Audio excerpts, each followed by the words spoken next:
Buenas tardes, profesoras, profesores,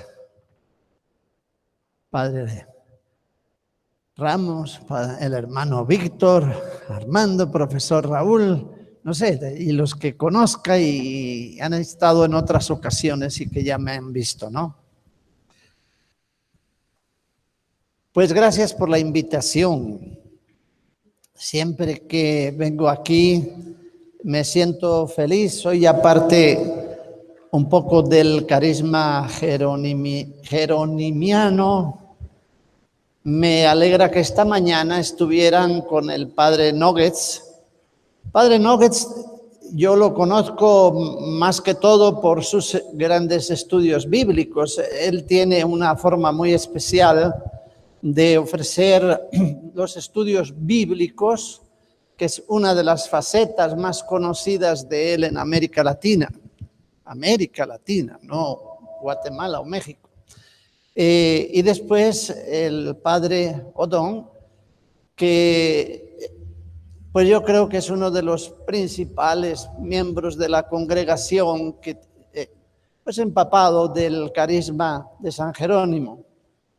Y la realidad que han visto con el padre Víctor Ruano, creo que son tiempos y espacios muy interesantes.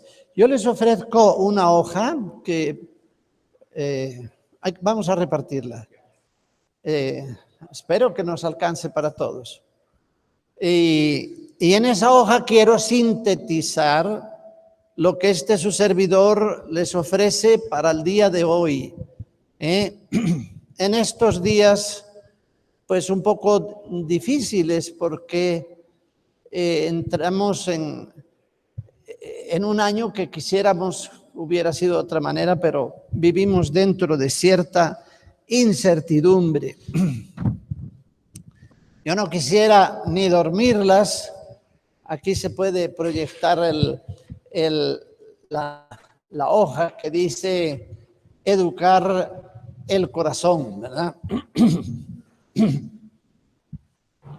Educar el corazón.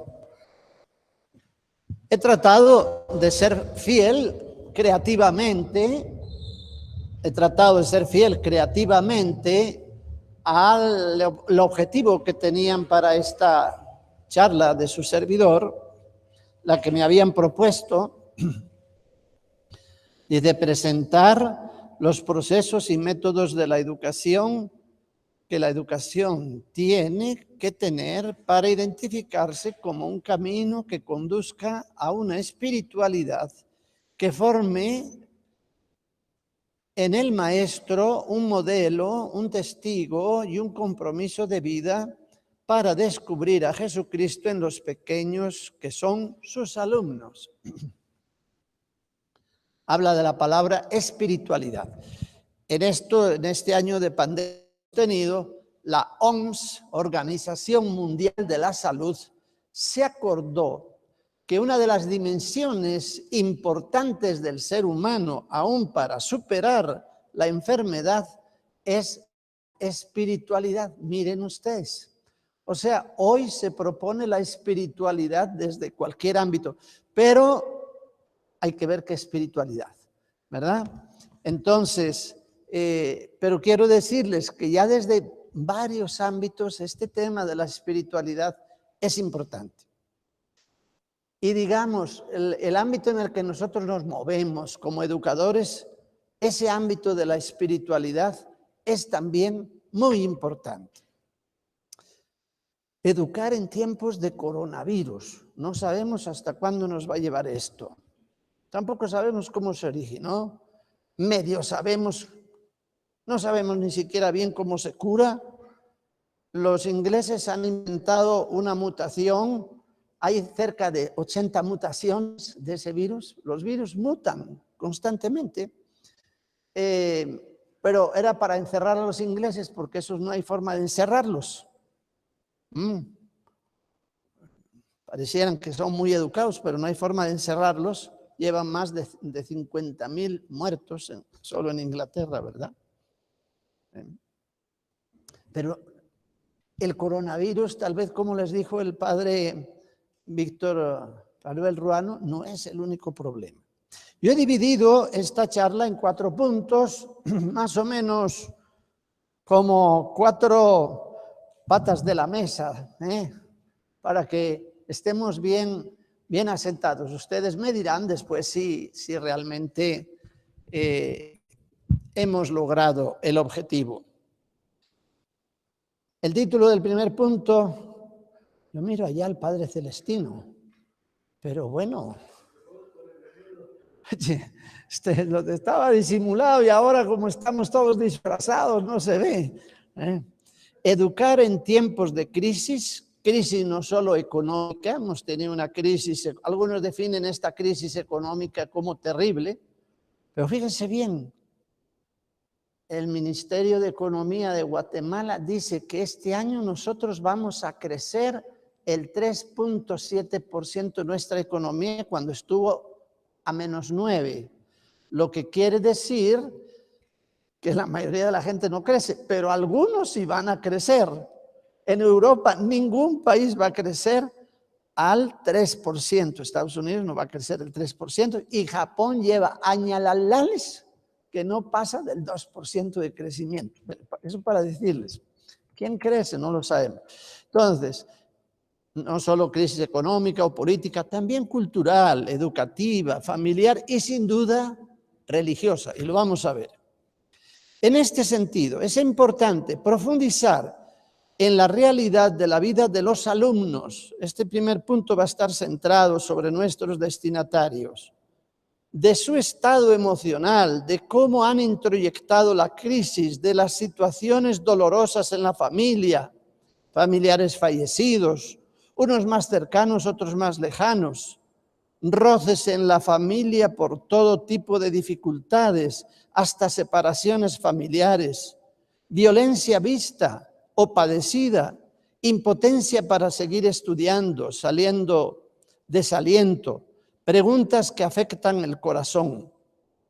Una pregunta, ¿vale la pena vivir? No hace mucho una persona, para mí muy conocida, muy querida, me avisa, hermano, mi esposo me dijo hoy que el domingo se va y se fue el sábado, un día antes. Así, tal cual. Es amigo mío. Y ella también. Y uno dice, ¿y esto? ¿Qué es esto? Bueno, pero ustedes conocerán problemas de este tipo. ¿Quién es el maestro? Perdón, antes hay una cosa todavía. La confrontación con el miedo o los momentos de pánico, vivencias que tocan la propia piel, el propio corazón.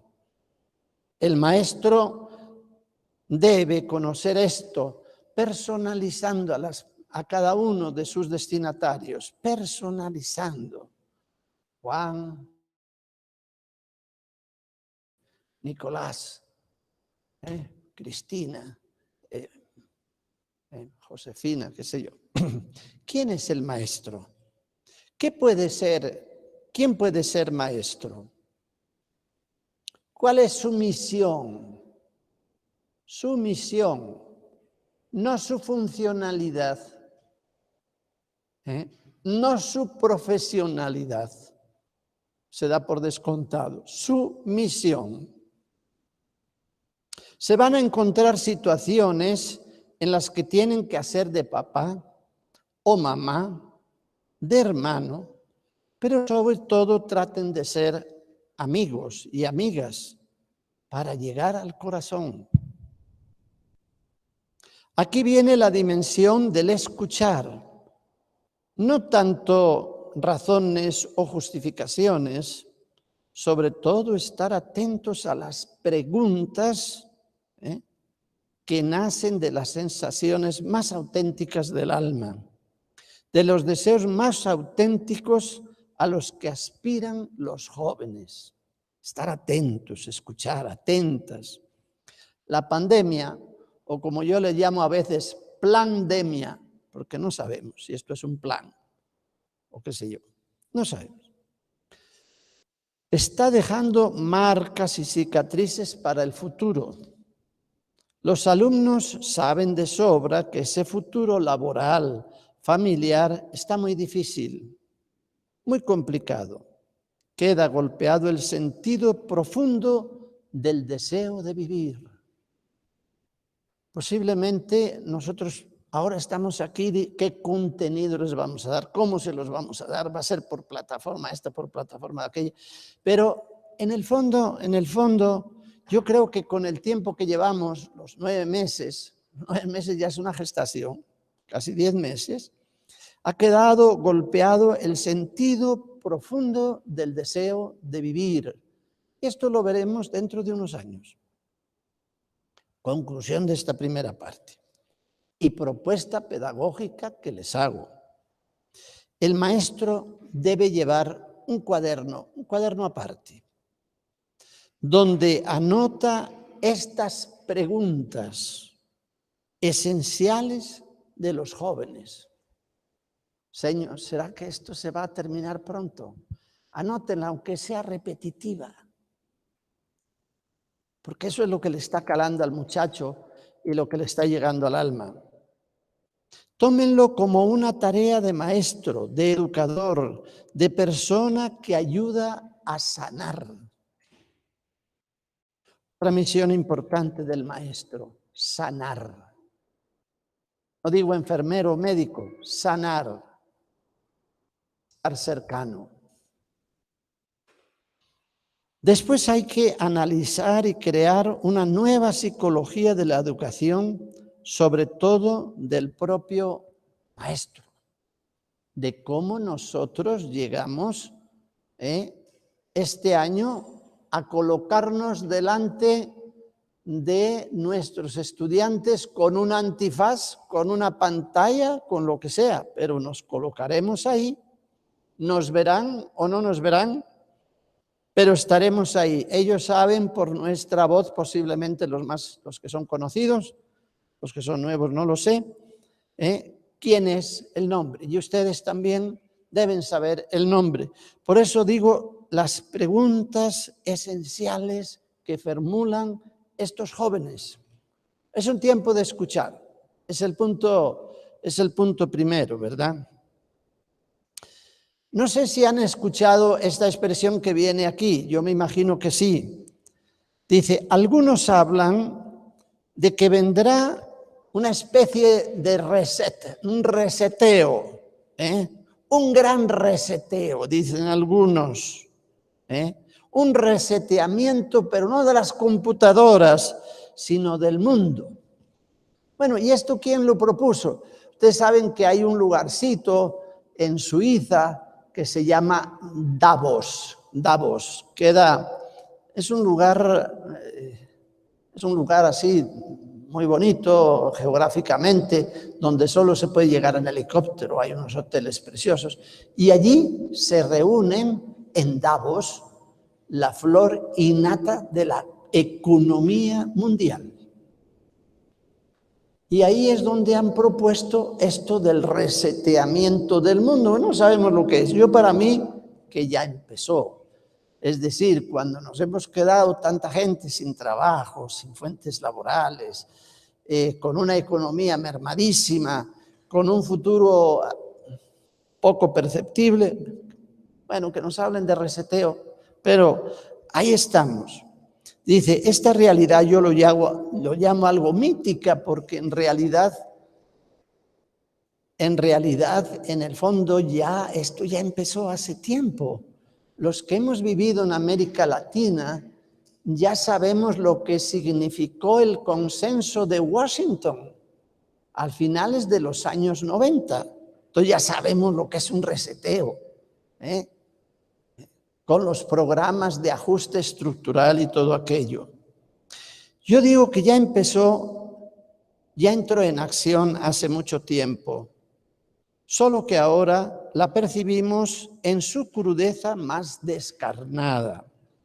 Frente a nuestros estudiantes necesitamos una propia higiene mental. Fíjense, ustedes van a estar en casa posiblemente o van a Todo este año las familias que han tenido a sus hijos en casa con la computadora, la tablet, esto ha creado situaciones nuevas, complicadas.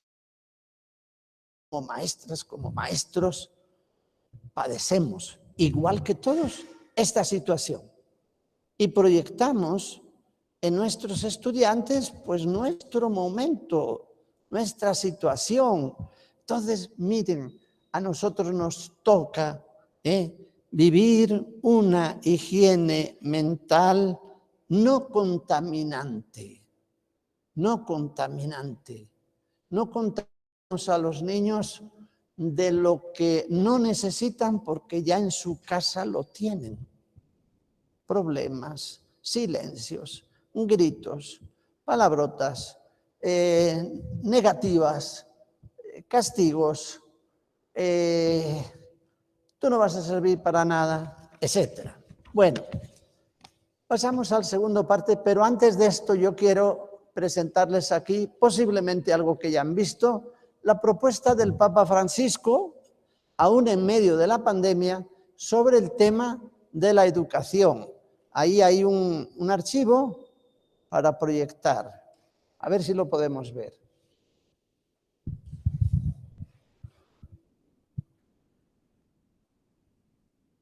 Yo creo que el Papa Francisco, con todo lo que significa, tenemos que ponerle toda la atención necesaria. A ver si podemos visualizar.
Bueno.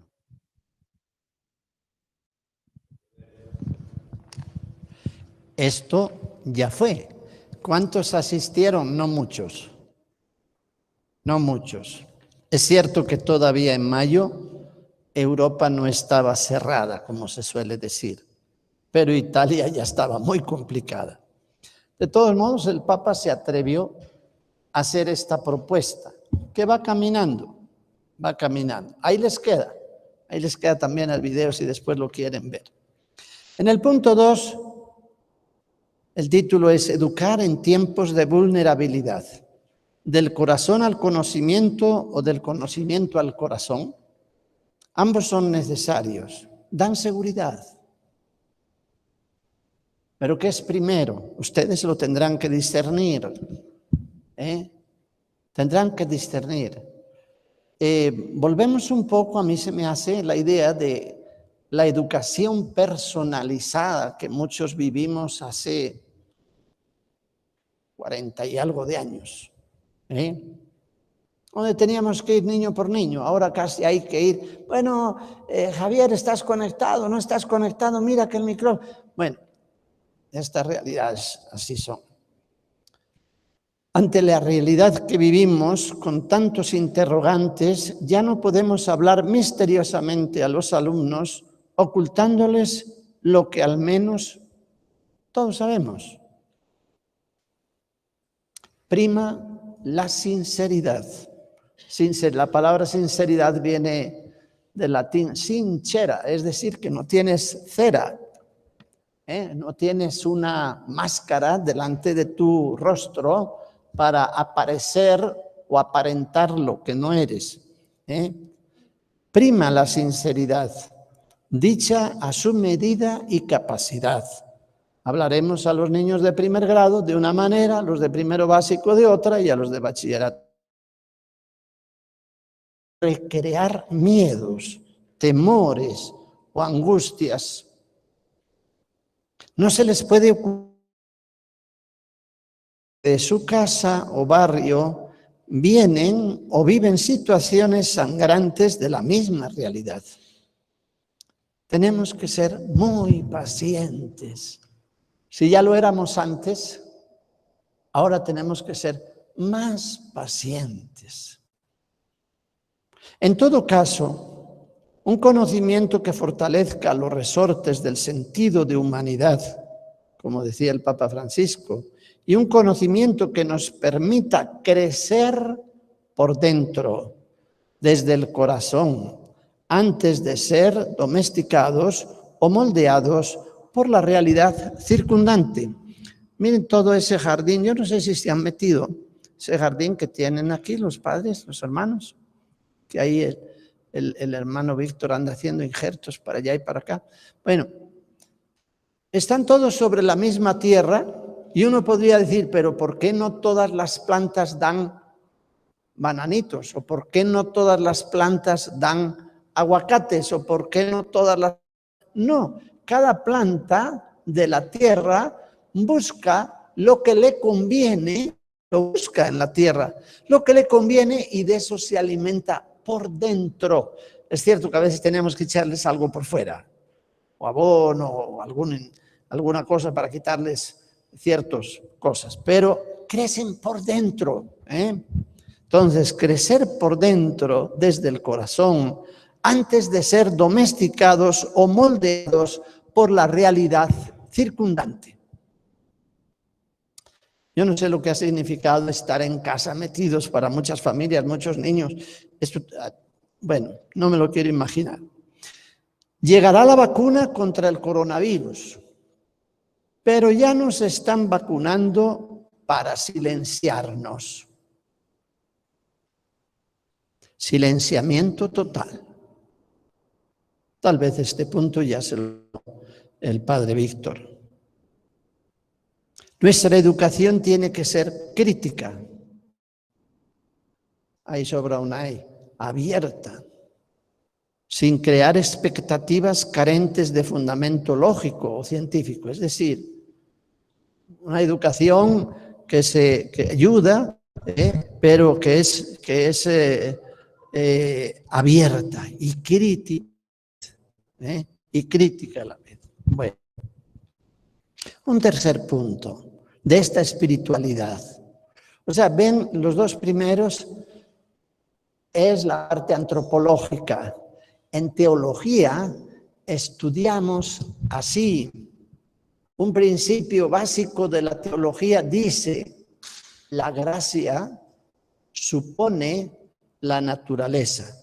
¿Y qué es gracia? La gracia es el don de Dios. ¿Pero por qué dice que la gracia supone la naturaleza, que es todo lo de abajo, es nuestra realidad? Porque la naturaleza somos nosotros, nuestra vida, nuestra historia, nuestra familia, nuestras condiciones de vida, nuestro lugar donde nacimos, nuestra cultura. Todo eso es la naturaleza. La gracia supone la naturaleza. La gracia que llega a los niños por medio de ustedes supone que vienen de una realidad pues que nosotros a veces ni conocemos y tenemos que tratar de conocer. La gracia supone la naturaleza.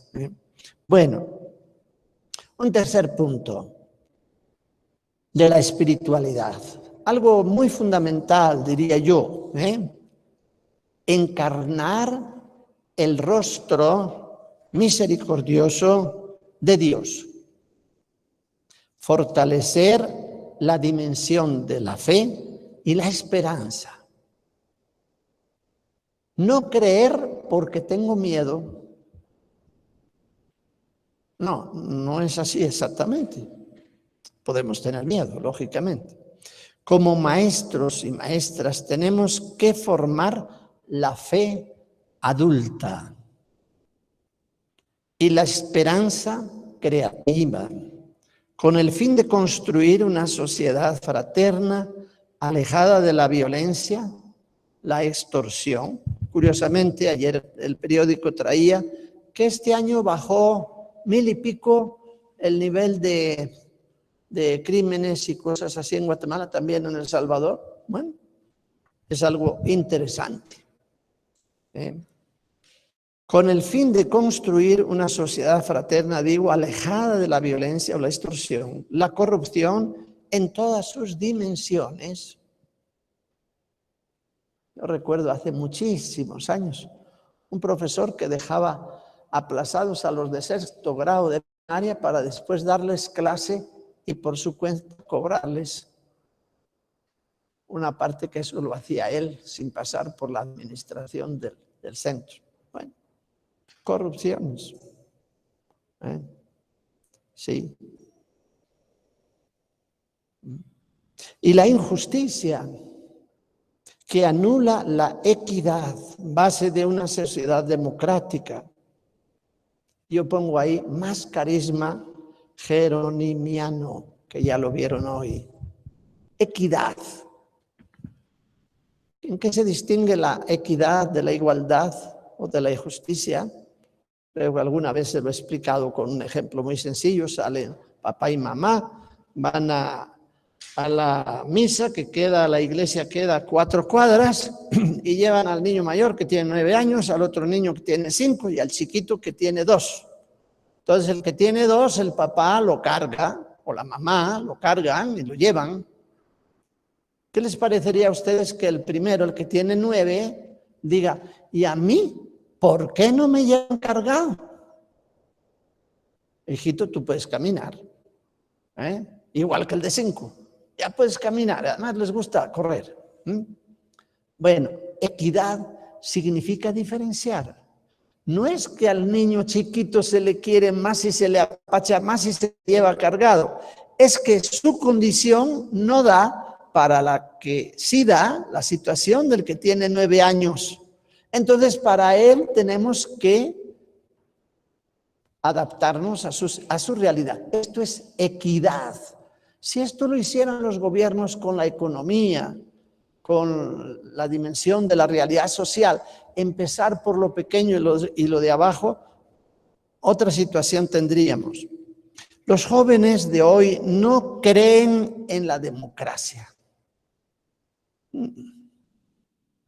Están con su aparato ahí todo el día. Pero es posible que tampoco crean en Dios, ni en la iglesia, ni en la educación, ni en la familia. Hay un autor que dice que la realidad en que vivimos se distingue por 4 variables. Habría que ver si esto es demostrable sociológica o científicamente. Pero dice que vivimos sobre 4 variables. El mundo de hoy es víctima de la volatilidad, lo volátil. El mundo de hoy es un mundo incierto. Segundo, la sociedad y el mundo de hoy es una realidad compleja. Y el mundo de hoy, la realidad de hoy es una realidad llena de ambigüedades. Y esto es donde viven las personas que nos van a estar escuchando, que tal vez vienen alguna vez a la clase. Bueno, y estos aspectos, la volatilidad, la incerteza, la complejidad, la ambigüedad, ¿dónde está? A veces se escucha que lo que padecemos es un castigo de Dios. Hay un presidente allá, no sé si es el de Bielorrusia o no sé. Esto que padecemos es un castigo de Dios, es una especie de fanático, tipo Trump, que le interesa un comino a Dios, pero políticamente Dios le interesa. Porque tendríamos que decirle, mira, a ti, tú a Dios no le interesas nada. Él sí, porque lo utiliza políticamente, ¿no? Entonces, es un castigo de Dios. Mucha gente introyecta este concepto. Soy amigo de una persona evangélica y el otro día, ha tenido el problema de que su mamá fue a ver a su hijo a Nueva York hace como 1 mes y medio y estando en Nueva York les dio a los 2 coronavirus. El joven no tan joven, 30 y pico de años, está en el apartamento y a ella la han tenido que llevar a un hospital. Un día de estos me decía la hija, hermano, ha sido un milagro, son evangélicos, ha sido un milagro de Dios, porque ella se arrancó el respirador en la mañana y en la noche estaba mejorando sensiblemente. Bueno, antes de ayer la llamé, bueno, ¿qué tal sigue tu mamá? Ay, peor, hubo que volverla a entubar, hubo que volverla a traer. Es decir, Dios no es un tapagujeros, ¿verdad? Este tema es un poquito complicado, ¿no? Para que vean que la ciencia está en trapos de cucaracha en esta situación. A veces nos quejamos, Dios ¿No tiene Dios el poder suficiente para liberarnos de tantos males? Los de la aldea Campur, 900 y un poquito de casas, hasta ahorita no las han podido todavía habitar, porque ahora tienen que sanearlas, pero han estado las casas bajo el agua casi 2 meses. ¿Por qué no actúa Dios? A veces nos vienen estas preguntas. Y tenemos que volver, tenemos que tener una fe adulta. Y esto es importante. Es decir, ¿qué podemos hacer nosotros y qué puede hacer Dios? A veces cuando hablamos de los aspectos médicos o cosas así, Dios nos puede devolver la pregunta: yo te hice inteligente, no inteligente, muy inteligente. Yo te hice capaz, no capaz, muy capaz. ¿Por qué vienes a pedir una cosa que tú puedes resolver con la inteligencia y las capacidades que yo te di? Lo que sucede es que cuando nosotros tenemos inteligencia, capacidades y no tenemos problemas, esas nos las atribuimos todas a nosotros. Esas las ponemos en el haber nuestro. Bueno, ciertamente el problema de Dios, el problema de la muerte, el problema de los abuelitos, de los niños, el dolor, nos crean interrogantes difíciles de explicar. Me quedo con una gran frase que es de Roger Schultz, que decía: Dios solo puede amar. Dios solo puede hacer el bien. Por tanto, Dios no hace el mal, Dios no castiga, Dios solo puede amar. ¡Qué bello! Si nos condenamos nosotros, nos condenamos. Si en nuestro entorno hay un infierno, pues tenemos que revisar qué pasa ahí, ¿verdad? Dios solo puede amar. Y esto ustedes lo tienen que tener ahí, no para que se lo repitan a los jóvenes, sino para tenerlo como idea, motriz que les empuja, saber que Dios solo puede amar y que con Él podemos encontrarnos de tú a tú, de cara a cara, y saber que Dios nos ama. A veces necesitamos, muchas iglesias se habla mucho más del castigo de Dios, de los terrorismos. Dios pareciera un terrorista. Dios pareciera un terrorista. Ustedes podrán leer en la Biblia el gran profeta Elías. Lógicamente, si la Biblia la leemos mal, podemos leer disparates de Dios. Dice que ese gran profeta Elías, gran profeta, que no daríamos nosotros por ser como Elías, pues en su celo amoroso por las cosas de Dios, dice que en un día mató a 400 sacerdotes de Baal. Es una masacre que debería estar en el Remi, hombre. Nada que ver. Elías no mató a nadie. Pero lo leemos en la Biblia, así como está. Y leído así, como muchos lo leen, pues claro, Dios es un terrorista, Dios no sé cuánto, Dios es esto de... No, eso está para decir, ¿qué celo más grande tiene esta persona por Dios? Pero nos lo hace con la vida y la muerte, que es un poco complicado. Bueno, cuarto punto y último. En el ámbito eclesial, el Papa Francisco está tocando los problemas que le aquejan a la humanidad. Somos privilegiados al compartir la fe como nos la presenta el Papa Francisco. Si ustedes quieren ir leyendo cada día sus catequesis, son preciosas, son muy así aterrizadas. Hoy lo que escuchamos es aterrizado, ninguna palabra altisonante, ¿no? Nada que ver, nada que ver. Está cambiando, y esto está en esa propuesta, está cambiando la antropología, está cambiando la cosmología.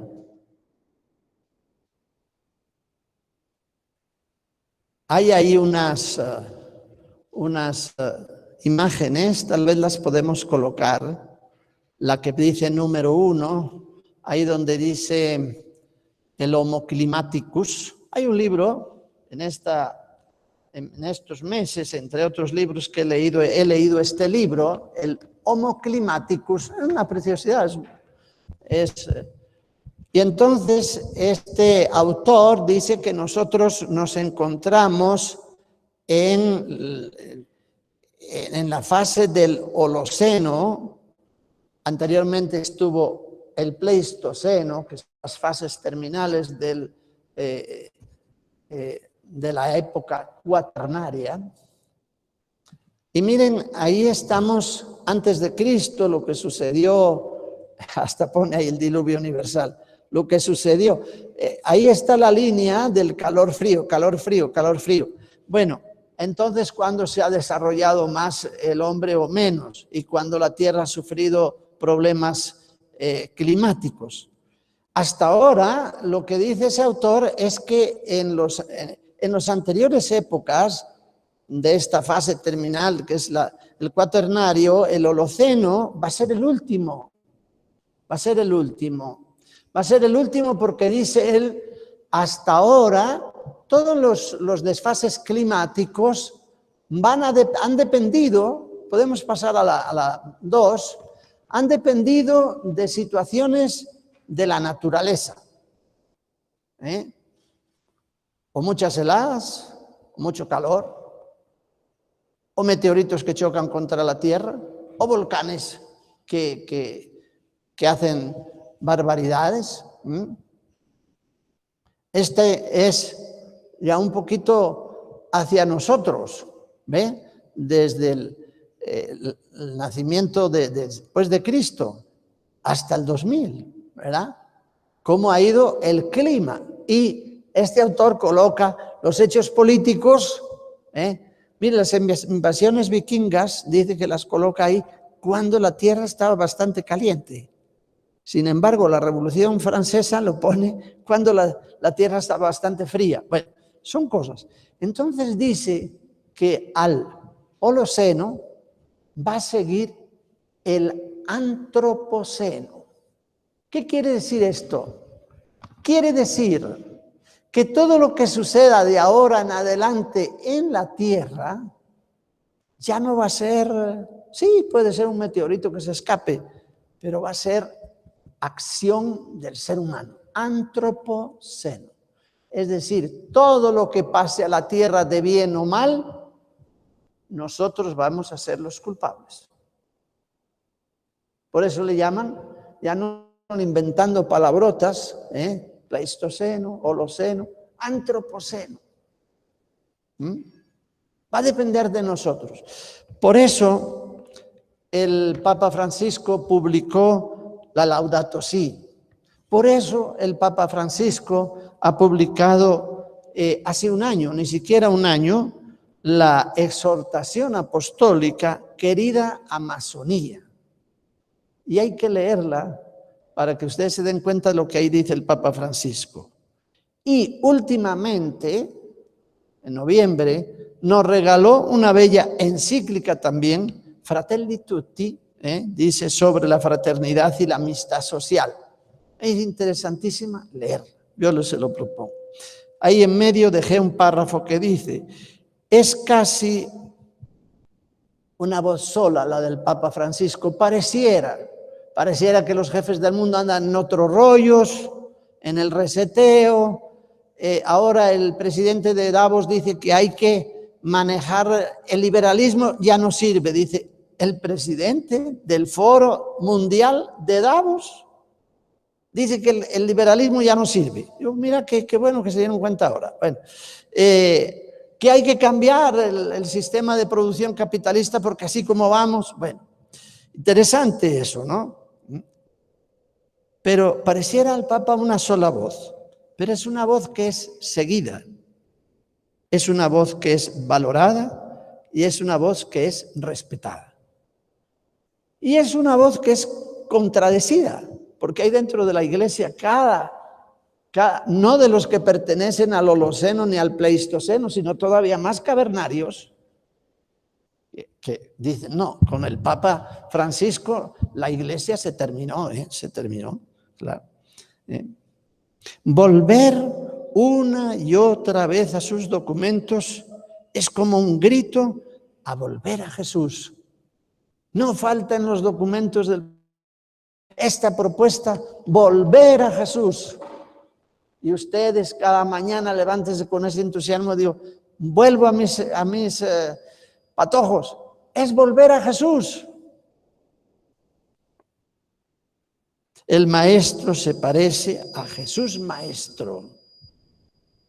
El maestro se parece al buen pastor, pero ojo que los niños o los jóvenes no son borreguitos.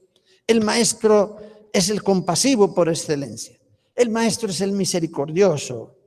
El maestro es el compañero y es el hermano. Bueno, hasta aquí llega esta propuesta que yo les quería hacer para alimentar la espiritualidad jeronimiana que ya tuvieron, tanto ayer como hoy, que yo creo que es siempre, bueno, resulta que ahora el carisma de San Jerónimo es más actual que nunca, porque él vivió en tiempos de pandemia.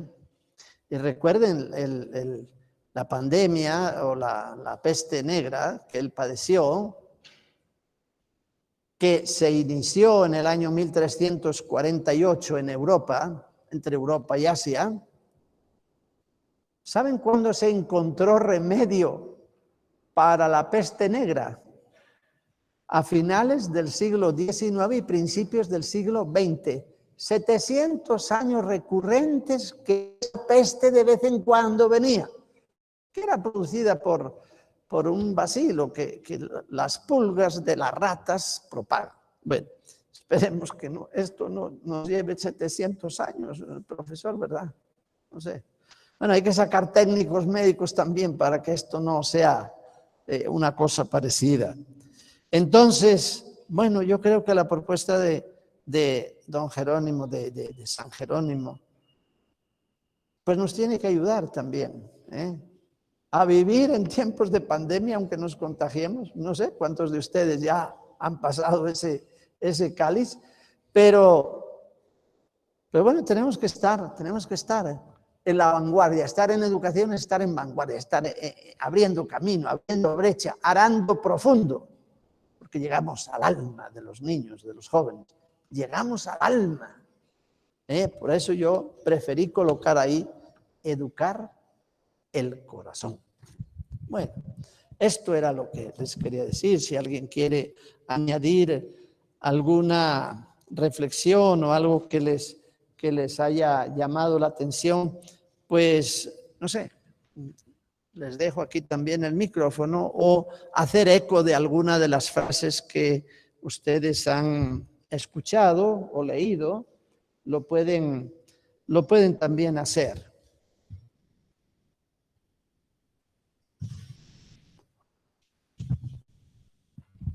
Este es un tiempo para hacer sesión de preguntas y respuestas. Después del tema del Padre tenemos eso. En lugar de talleres, una sesión de preguntas y respuestas. Me llama mucho la atención, hago una pequeña aportación, en el hecho de que muchos de nosotros en cierto aspecto tenemos una forma de pensar acerca de Dios muy desfigurada. Tenemos también una forma de pensar que Dios lo va a resolver todo. Y lógicamente Dios en cierto aspecto, ya decía el hermano Santiago, nos ha dotado de una sabiduría profunda, que verdaderamente en manos de la misma humanidad está el hecho de poder dirigir prácticamente el universo en beneficio de la misma persona, nosotros.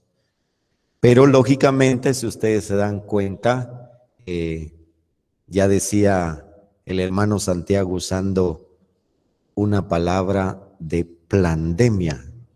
Yo ya había oído esa palabra, plandemia. Quiere decir que lógicamente esto no es un virus que se dio en el ambiente, sino es un plan de limpieza mundial que en cierto momento mutó el virus de tal manera que ahora encontrar la inyección va a llevar mucho tiempo. De hecho, hay muchas pruebas que se están haciendo ya en países que en cierto momento pues tienen una misión, la misión de salvar al mundo, entre comillas, ¿no?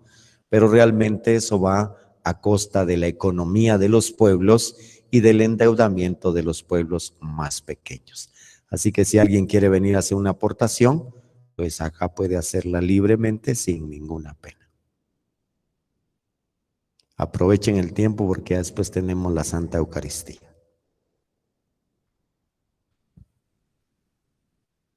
Sí. Muy buenas tardes. Bueno, a mí me llamó mucho la atención este tema con respecto a la higiene mental, en donde dice que no tenemos que contaminar del miedo a los alumnos, ¿verdad? Y para mí sí es muy importante, ¿verdad? Que como maestros tenemos que tener de verdad una condición emocional que sea saludable para los alumnos. Y muchas veces, sobre todo en este tiempo, nosotros hemos pasado por situaciones difíciles, ¿verdad? Tal vez, no sé, siento la necesidad de compartirles que este año, precisamente en pandemia, yo perdí a mi papá. Mi papá falleció en junio y no sabemos si fue de COVID. A él le dio una neumonía. Duró una semana y cuando lo llevábamos precisamente al hospital, en el camino él falleció. Entonces, para nuestra familia y para mí fue muy, muy doloroso, ¿verdad? Pero teníamos que seguir, teníamos que continuar, sobre todo con nuestras labores. Para mí fue muy, muy triste y en lo personal me afectó mucho, pero yo me vi muy afectada emocionalmente y le doy gracias a Dios que mi papá falleció en la semana en donde yo no tenía que dar clases, pero la siguiente semana sí tenía que dar clases. Y yo le pedí mucho a Dios que me ayudara, que me diera sabiduría.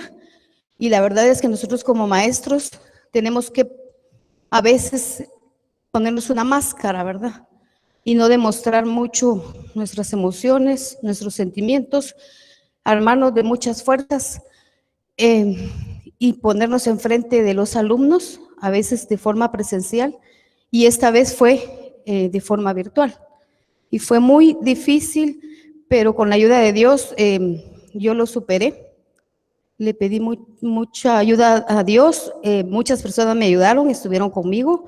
El hermano Melqui me ayudó bastante con su apoyo emocional, el hermano, el profe Armando también. Entonces, creo que todos necesitamos el apoyo, ¿verdad? Mis compañeras también estuvieron conmigo. Necesitamos el apoyo como equipo, pero sobre todo para poder seguir con esta labor docente, ¿verdad? Que Dios nos ha encomendado. Y sí, es muy importante el no contaminar a los alumnos, ¿verdad? Hacer a un lado nuestras emociones, pero sobre todo buscar ayuda para enfrentar esta situación que estamos pasando muy difícil. Creo que cada uno ha tenido una forma particular de enfrentarla. Gracias a Dios, si en su vida, en su hogar, no ha pasado mayor cosa, pero sí la situación está muy difícil. El día de ayer hablaba yo con una amiga y me decía, cuídate mucho, tomar las medidas necesarias. Ella es secretaria del ICS y ve cómo hay cantidad de personas contagiadas. Entonces la situación está difícil y sobre todo buscar ayuda, ¿verdad? Sobre todo para mantener la higiene mental y poder seguir con esta labor docente de la mejor manera. y no contaminar a los alumnos, más bien ayudarlos, porque al igual que nosotros los maestros estamos pasando por situaciones tristes, difíciles, nuestros alumnos también. No sabemos si han perdido un familiar, la situación económica que tienen, su situación psicológica, no la conocemos y tenemos también que algunas veces indagar para poderlos ayudar, solamente. Por eso hablo ahí del tema de las preguntas, ¿eh? Pero siempre es bueno que nosotros les digamos qué nos ha pasado. Eso es importante, sin decir que a ellos les va a pasar igual. Pero si ha fallecido mi papá, yo les debo decir, tal día falleció mi papá, les agradezco su oración. Eso sí es importante hacerlo, ¿verdad? ¿Alguien más? A ver.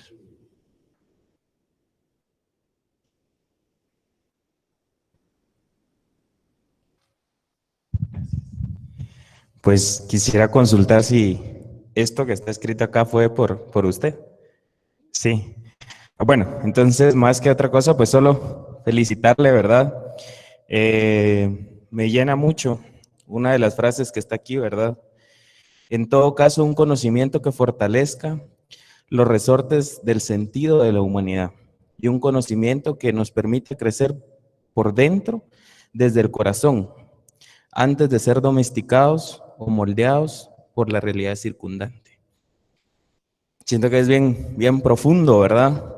En el sentido de que, antes a esto, dice que hay realidades que nosotros no podemos ocultar a nuestros alumnos, porque a fin de cuentas son realidades que sangran en la sociedad, dice, ¿verdad? Entonces, la importancia de poder plasmar ese sentido crítico a través de nuestras clases, del poder transmitir el conocimiento, pero más allá, que trascienda también en las acciones que ellos van a hacer como ciudadanos, ¿verdad? En las acciones que nosotros también podemos servirles de ejemplo y sobre todo, yo creo que aunque haya una distancia, un famoso distanciamiento social, nosotros a través de clases virtuales también podemos emanar ese cariño que sentimos hacia ellos y ellos van a sentir a través de las transmisiones, de las clases virtuales cuando se conectan con nosotros, que tienen una importancia para nosotros, ¿verdad? Y que también nosotros lo hacemos parte de nuestra realidad humana, porque a fin de cuentas, pues son personas, son seres humanos con los que convivimos todos los días, ¿verdad? Ya lo hablábamos en capacitaciones que tuvimos anteriores, la importancia del humanismo en la educación, ¿verdad? Y por último, también comentar esa condición histórica que menciona, bajo el criterio de que el prefijo ahorita es antro, ¿verdad? Es decir, los efectos que se causen serán por nosotros mismos, ¿verdad? Y ahí donde hay una responsabilidad social aún mayor para nosotros como maestros, ¿verdad? Porque está en nosotros el poder transmitir los valores y el conocimiento necesario para que ese futuro que se viene, pues aunque ya sea pues un poco pesado o negativo, pues nosotros veamos la forma de generar las circunstancias de la transformación. Muchas gracias. Sí, cuando se habla ahí de la domesticación es importante, sin querernos meter en las familias, porque ¿qué se hace ahora en las familias? Meten a sus hijos en la televisión. La televisión es un ámbito de domesticación. Pues ayudarles a tener la originalidad y la creatividad de hacer algo distinto en la casa, no sé. La oración es un punto. Hermano, muy buenas tardes y gracias por su presencia y su iluminación. Siempre nos ayuda mucho su reflexión, ¿verdad? Yo me he quedado con esta frase y quisiera hacerle una pregunta, más que todo nos ayude. Dice, ciertamente el problema de Dios, el problema de la muerte de los abuelos, de los niños, el dolor nos crea interrogantes difíciles de explicar. Y usted nos dice aquí, me quedo con la frase, Dios solo puede amar, solo puede hacer el bien. Y la pregunta y el cuestionamiento que me llama la atención es, ¿cómo ayudar a las personas que aún creen que el dolor y la muerte y el mal es porque Dios lo permite? Hay momentos en que la palabra no sirve mucho y sirve más la cercanía, sirve más el contacto físico. Aún en situaciones difíciles como esta que usted plantea. En el fondo, vuelvo a aquel puntito, la gracia supone la naturaleza. Si nosotros cuidamos la naturaleza es poner nuestra mano sobre un niño moribundo o nuestra mano sobre la frente de un ancianito que está en sus últimos suspiros. Yo estoy fortaleciendo la naturaleza, que es el fundamento de la gracia. No se preocupen más. Dios hará lo que yo no puedo hacer. Pero yo no puedo hacerle comprender muchas veces ni al moribundo ni a sus familiares estas situaciones. Va a depender de nuestra cercanía, empatía hacia ellos. Esto, hoy día ya ha salido bastante literatura sobre este tema, ya sobre el coronavirus, sobre todo por los padres y hermanos Camilos, que ellos se dedican a este tema de ayudar en los hospitales, sanatorios, etcétera, a estar con las familias, a estar con las personas enfermas, con el dolor, etcétera, ¿no? Entonces, la gracia supone la naturaleza. Si nosotros hacemos que la naturaleza crezca, que la naturaleza se fortalezca en el buen sentido, estamos apoyando el don de Dios, sin que se lo tengamos que decir. Es complicado, profesor, porque hay mucha gente que en estos casos tienen su profunda crisis y habrá que dejarlos que pasen de la crisis. Y yo les digo, mira, si últimamente saliste peleando con Dios, sigue peleando con Dios, porque en el fondo una pelea con Dios siempre es una relación con Dios, ¿verdad? Pero pueden darse esas situaciones. Digo, si te estás peleando con Dios, me alegra mucho. A veces les digo, ¿sigues peleándote con Dios? Sí. A veces terminan, después de un tiempo, terminan. Pero toda pelea con Dios es una relación. No le puedo decir más. Yo lo que hago es la cercanía. Las palabras, justificaciones, sobran. No hay manera de colocarlas. Pero sobre todo los niños, para mí los niños es que no somaticen ni el dolor, porque a ellos hay que hablarles, aunque esté la muerte ahí, hay que hablarles de vida, hay que hablarles hacia adelante, hay que hablarles, proponerles eso, y no amargarles. Fíjense, en Europa ya antes, por ejemplo, cuando falleció mi mamá, mis sobrinos no permitieron que sus hijos fueran a la vela de mi mamá. Una cosa, allá la muerte como que no nos toca, como que no toca al mundo. Aquí, la muerte de un ser querido que a veces se vela en las casas, ahí están los niños, la familia, los amigos, los chiquitos corren, van y vienen y esto. Y la muerte y la vida van juntas y no es un problema. En Europa es un problema. Ahora se dieron cuenta de lo que significa no despedir a un ser querido porque del hospital te lo llevan al cementerio, ¿verdad? Ahora cayeron a la cuenta de lo que significa eso, ¿verdad? Bueno, es importante que este tipo de preguntas, como la que me ha hecho el profesor, ya la empiecen a anotar en su cuaderno, porque son cosas que nos van a salir constantemente durante este año.